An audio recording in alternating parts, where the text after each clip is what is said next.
नमस्कार. स्वामी भक्तिबाई अश्विनी या चॅनलमध्ये आपलं सहर्ष स्वागत आहे. आज आपण बघूया कार्तिकी एकादशीची योग्य वेळ, तिथी आणि तारीख काय. कार्तिकी एकादशी, ज्याला देव उठणी एकादशी किंवा प्रबोधिनी एकादशी म्हणून ओळखलं जातं, या एका दिवसात संपूर्ण विश्व पुन्हा जागं होतं. कारण आजच्याच दिवशी भगवान श्रीकृष्ण आपल्या योगनिद्रेतून जागे होतात. हिंदू पंचांगानुसार आषाढ शुक्ल एकादशीपासून भगवान विष्णू निद्राधीन होतात. ही 4 महिने म्हणजे चातुर्मास. या काळात देवता विश्रांती घेतात आणि फक्त व्रत, नियम आणि संयमाचं पालन करतात. 4 महिने उलटल्यानंतर कार्तिक शुक्ल एकादशीला भगवान विष्णू जागृत होतात. त्या दिवशी म्हणजेच देव उठणी एकादशी. म्हणून याला प्रबोधिनी एकादशी, देवस्थान एकादशी किंवा उत्तान एकादशी असेही म्हणतात. आता आपण बघूया 2025 साली ही पवित्र एकादशी कधी आहे. पंचांगानुसार कार्तिक शुक्ल एकादशी 2 नोव्हेंबर 2025 रविवारी या दिवशी येत आहे. एकादशी तिथीचा प्रारंभ 1 नोव्हेंबर रात्री 11:48 होतो आणि या तिथीची समाप्ती 2 नोव्हेंबर रात्री 9:58 होईल. त्यामुळे उपवास करणाऱ्यांनी 2 नोव्हेंबर रोजी व्रत पाळावे. पारणा म्हणजेच व्रत संपण्याची वेळ द्वादशी तिथीच्या प्रारंभानंतर म्हणजेच 3 नोव्हेंबर सकाळी 6:20 ते संध्याकाळी 8:45 या वेळे शुभ मानली जाते. पण लक्षात ठेवा, या वेळा स्थानानुसार बदलतात. त्यामुळे आपल्या जवळच्या पंचांगाचा सल्ला घेणे नेहमीच योग्य आहे. देव उठणी एकादशी म्हणजे फक्त तिथी नाही, ही एक दिव्य संक्रमणाची खूण आहे. देवशनी एकादशीपासून देवता विश्रांतीत जातात, म्हणजे निसर्गही थोडा शांत होतो. चातुर्मासात पाऊस पडतो, जमिनीला ओल येते आणि मग कार्तिकात सृष्टी पुन्हा प्रकटते. जणू काही भगवान विष्णूच्या जागरणासोबतच संपूर्ण निसर्ग नव्या तेजाने उजळतो. या दिवशी भगवान विष्णू निद्रेतून जागतात. त्यामुळे सृष्टीचे कार्य पुन्हा सुरू होते. अनेक देवकार्य, विवाह, यज्ञ, देवी वैदी म्हणजे ज्या काही देवाच्या विधी, पवित्र विधी या दिवसापासून पुन्हा सुरू होतात. लोक असे मानतात की जो भक्त या दिवशी विष्णूची उपासना करतो तो जन्मजन्मातील पापापासून मुक्त होतो आणि त्याला मोक्ष प्राप्ती होते. म्हणूनच भारतभर या दिवशी विष्णू मंदिरामध्ये मुख्यतः पंढरपूर, नाशिक, तिरुपती, द्वारका, बद्रीनाथ येथे प्रचंड गर्दी होते. महाराष्ट्रात या दिवशी वारकरी पंढरपुरात देव उठणीचा उत्सव साजरा करतात. पंढरीनाथाच्या मंदिरात आरती, नामस्मरण आणि भक्तिगीताचा अनुनाद संपूर्ण वातावरण भरून टाकतो. तसेच देवशनी एकादशीपासून सुरू झालेला चातुर्मास आता संपतो. 4 महिन्याच्या या काळात देव झोपेत असतात आणि भक्ताचे संयम, उपवास, ब्रह्मचर्य आणि सत्वगुण याचा अभ्यास करायचा असतो. चातुर्मास संपल्यावर देव उठणी एकादशी भक्त मोठ्या भक्तिभावाने जागरण करतात, ज्याला म्हणतात देव उठणीचा उत्सव. या दिवशी काय करावे?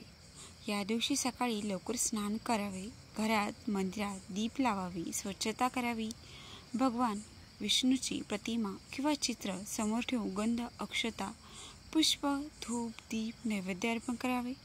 ओम नमो नारायणी हा मंत्र जपावा.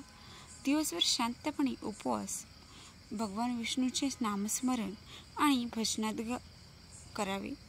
रात्री जागरण करावे आणि अत्यंत ही सर्व सेवा कराव्या. हे अत्यंत फलदायी, पुण्यदायी मानले जाते. कारण देव जागे होत आहेत आणि आपण त्यांचं स्वागत करत आहोत. देव उठणी एकादशीची एक विशेष कथा आपण बघूया. एकदा राजा बली अत्यंत पराक्रमी व धर्मनिष्ठ होता, पण अहंकाराने त्याने स्वर्ग जिंकला. तेव्हा भगवान विष्णू वामनावतार धारण करून बलीला 3 पावले जमीन मागितली. बलीने मान्य केलं, पण वामनाने 2 पावलात पृथ्वी आणि आकाश व्यापलं.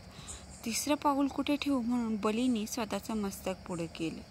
विष्णू प्रसन्न झाले आणि बलीला पाताळ लोकात स्थान दिले. पण दरवर्षी कार्तिक शुक्ल एकादशीला या दिवशी विष्णू बलीच्या घरी येतात अशी मान्यता आहे. म्हणून काही ठिकाणी यालाच बलिप्रतिपदा म्हणतात आणि देव उठणीचा उत्सव दुसऱ्या दिवशी मोठ्या प्रमाणात साजरा होतो. तसेच देव उठणी एकादशीपासूनच तुलसी विवाहाची सुरुवात होते. तुलसी विवाह हा कार्तिक शुक्ल एकादशीपासून पुढील काही दिवसापर्यंत केव्हाही साजरा केला जातो. या दिवशी तुलसी आणि शालिग्राम विष्णूचा विवाह विधी करतात. जणू देवाच्या विवाह संस्काराने संपूर्ण विश्वात मंगल ऊर्जा प्रसारित होते. तुलसी म्हणजे पवित्रता, शुद्धता, भक्तीचं प्रतीक आणि विष्णू म्हणजे पालनकर्ता. दोघांचे एकत्र येणं म्हणजे सृष्टीचा नवा प्रारंभ.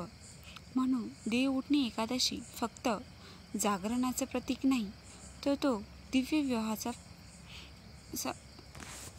प्रारंभ आहे आणि चातुर्मासाचा शेवटही. जणू देव, भक्त आणि निसर्ग हे सगळे पुन्हा एका नव्या ऊर्जेने एकत्र येतात.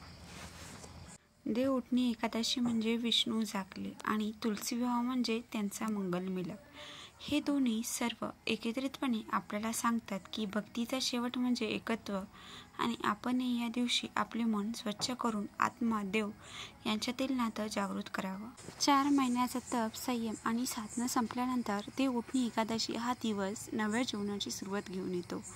या दिवसानंतर विवाह, गृहप्रवेश, मुंडन, व्रत, संकल्प यासारखी सर्व शुभ कार्य पुन्हा करतात. महाराष्ट्रात तर म्हणतात देव उठले की लग्न सुरू. म्हणजेच जेव्हा विष्णू जागतात तेव्हा आपल्या कृपेने सर्व शुभ गोष्टींना मार्ग मोकळा होतो. म्हणजेच विवाह वगैरे चालू होतात. ग्रामीण भागात या दिवशी देव उठणी यात्रा किंवा देव उठणी मिरवणूक काढली जाते. लोक मंदिरात देवांना जागी करण्यासाठी भजन कीर्तन करतात. तसेच कार्तिक महिन्यातील प्रत्येक एकादशी, पौर्णिमा, अमावस्या या सगळ्यांमध्ये दीपदानाचे विशेष महत्त्व आहे.